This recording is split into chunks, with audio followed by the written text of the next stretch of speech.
নিশিরাতে বাসি তার শীত কাটি হয়ে আমারে সবাই বসে সে সাধু সাজে।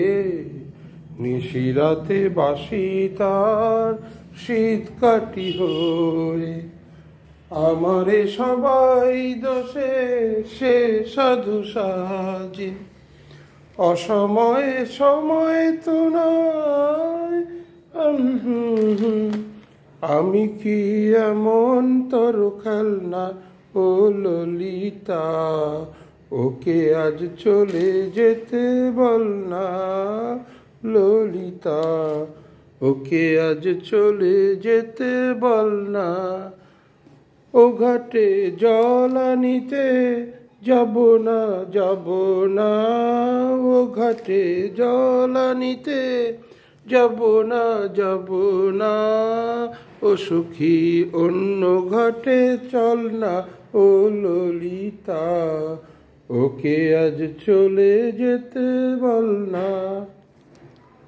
নিশিরাতে বাসি তার শীত কাটি হয়ে আমারে সবাই দোষে সে সাধু সাজে। নিশিরাত বাসি তার শীত কাটি হয়ে আমারে সবাই দোষে সে সাধু সাজে। অসময়ে সময় তো নয়